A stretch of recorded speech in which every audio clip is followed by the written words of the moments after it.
ओम शांति। अब हम सुनेंगे 12/1/84 के महावाक्य। आज से बाबा की ये वाणी शुरू होगी। इसका टाइटल है सदा ही समर्थ सोचो तथा वर्ण करो, क्योंकि व्यर्थ सोचोगे तो उसका स्पष्टीकरण वर्ण भी व्यर्थ ही करोगे।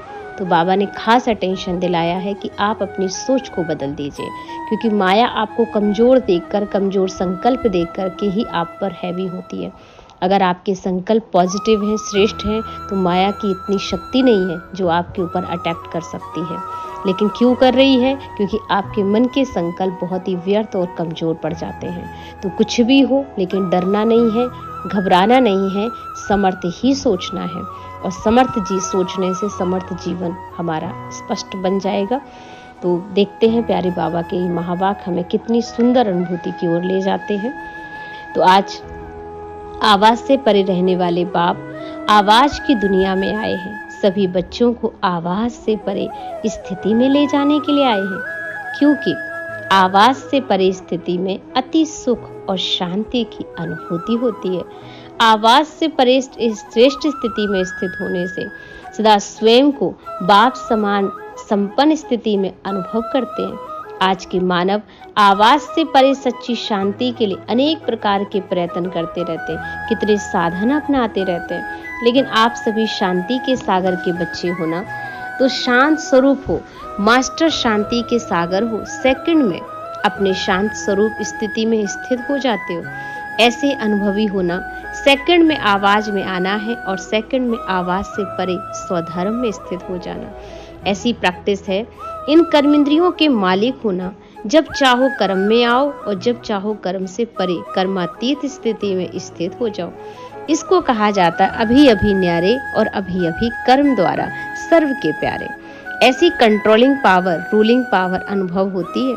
जिन बातों को दुनिया के मानव मुश्किल कहते हैं, वह मुश्किल बातें आप श्रेष्ठ आत्माओं के लिए सहज नहीं, लेकिन अति सहज हो गई हैं। क्योंकि मास्टर सर्वशक्तिवान होना, दुनिया के मानव तो समझते ये कैसे होगा। इसी उलझन में ही बुद्धि द्वारा, शरीर द्वारा भटकते रहते हैं कि हमसे तो ये काम हो ही नहीं सकता है। समझते ये कैसे होगा, इसी उलझन में है, शरीर द्वारा भटकते रहते हैं। और आप क्या कहेंगे, कैसे होगा? ये संकल्प कभी आ ही नहीं सकता। कैसे अर्थात क्वेश्चन मार्क है। और ऐसे होगा, कैसे के बजाय फिर से यही आवाज निकलना है, ऐसे होता है ना। ऐसे अर्थात फुल स्टॉप, बात को खत्म करो। क्वेश्चन मार्क में बदलकर फुल स्टॉप लग गया ना, तो कल क्या थे और आज क्या हो, महान अंतर आ गया ना। समझते हो महान अंतर हो गया। कल कहते थे ओ गॉड और आज ओ के बजाय ओहो कहते हो ना। तो ओहो मीठे बाबा, गॉड नहीं लेकिन बाबा। दूर से नजदीक में बाबा मिल गया ना सभी को। तो आपने बाबा को ढूंढा है या बाबा ने बच्चों को कोने कोने से ढूंढा है? बाबा पूछ रहे हैं बच्चों से, अपने सवाल बताएंगे कि हमें किसने ढूंढा है। लेकिन बाबा को मेहनत नहीं करनी पड़ी, आपको तो बहुत मेहनत करनी पड़ी, क्योंकि बाबा का परिचय था, आपको परिचय नहीं था ना। बाबा को तो आपके बारे में मालूम था, पर आप भूल गए थे, तो बाबा ने आपको परिचय दिया। आप सभी भी स्नेह के गीत गाते हो ना। बाप दादा भी बच्चों के स्नेह के गीत गाते। सबसे बड़े से बड़ा स्नेह का गीत कौन सा होता है जो बाबा गाते हैं? जिस गीत को सुनकर सभी स्नेही बच्चों की खुशी में नाचते हैं। रोज गीत गाते गाते, इसलिए यादगार में भी गीत का महत्व श्रेष्ठ रहा है। तो बाबा के गीत का यादगार गीता बना दी है। और बच्चों के गीत सुन खुशी में नाचने और खुशी में, आनंद में, सुख शांति भिन्न भिन्न अनुभवों की यादगार भागवत बना दिया है। तो दोनों का यादगार हो गया ना। ऐसे श्रेष्ठ भगवान अपने को समझते हो, क्योंकि हमारे शब्दों से ही भागवत और हमारे शब्दों से ही गीता बन गया। क्योंकि बाबा ने जो सिखाया, अगर हमने उसे धारण कर लिया तो हम भाग्यवान बन गए, अर्थात भागवत बन गई जीवन। इसलिए बाबा कहते हैं समझने वाले श्रेष्ठ होना, लेकिन अनुभव करने वाले कोटों में कोई अनुभवी मूर्त हो। बाप समान संपन्न अनुभवी मूर्त हो। हर बोल का, हर संबंध का अनुभव हो। संबंध द्वारा भिन्न भिन्न प्राप्तियों का अनुभव हो। हर शक्ति का अनुभव हो, हर गुण का अनुभव हो। चाहे तब भी गुणों के गहने पहनो, चाहे धारण कर सकते हो, कुछ भी पहनो। ये सर्वगुण वैरायटी ज्वेलरी बाबा ने हर बच्चों को दी है ना। जैसा समय है, जैसा स्थान हो, वैसे गुणों के गहनों से स्वयं को सजा सकते हो।